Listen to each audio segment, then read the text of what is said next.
I'm going to be comparing the Sigma 16mm lens against the Sony 16mm lens. I'll be covering pros and cons for both and providing some actual footage in bright and low light environments. And I'll also be including the settings in each of the footage samples just for reference. So if you don't know which one to buy, hopefully you'll know by the end of this video.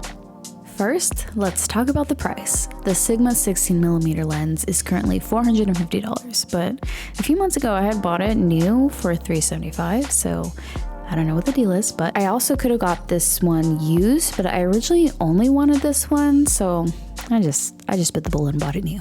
The Sony 16mm I got for $90 in excellent used condition off Amazon. It was a little scuffed up on the side, but honestly it worked perfectly fine, and they go for around $248 brand new. Now for size and weight. Without the caps, the Sony is about 0.9 by 2.4 inches and weighs 2.4 ounces. The Sigma is about 2.8 by 3.6 inches and weighs 14.3 ounces. Now this is important for me specifically for vlogging and portability. The Sigma lens is bigger, so naturally it's going to be heavier. It's still pretty light in the grand scheme of things, but doesn't come close to how light and compact the Sony lens is. So if you're primarily starting off with vlogging, I definitely choose the Sony. It's just easier to grab and get running when you're out and about vlogging. Moving on to aperture, the Sony goes down to a 2.8 while the Sigma can go down to 1.4. So if you're hoping to do a lot of filming in low light settings without having to risk really grainy footage, definitely go with the Sigma.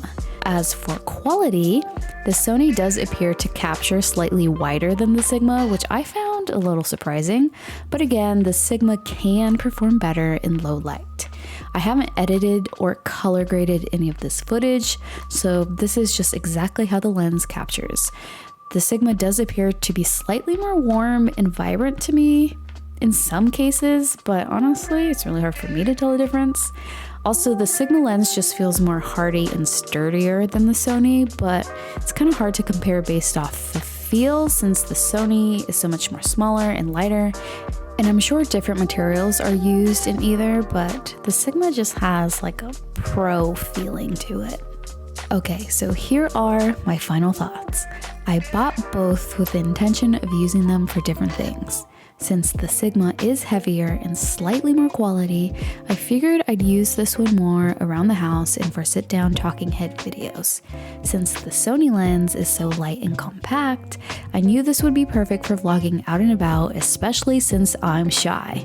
This is just way more low profile and less intimidating to pull out in public. Also, it is slim enough to put in my Lululemon everywhere bag and in my Baggu bag.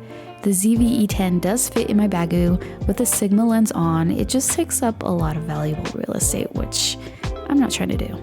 All in all, you can't go wrong with either one. The qualities are so similar, but the Sigma definitely just has a little more oomph to me. But if you're on a budget and couldn't tell a big difference or want just that little extra wideness, the Sony is probably the option for you. I hope that helped you make or at least come closer to making a decision. If there's something you want to see about the Sony ZV-E10, these lenses, or really anything else for that matter, let me know in the comments and subscribe so you can see when those get posted. Thanks for watching.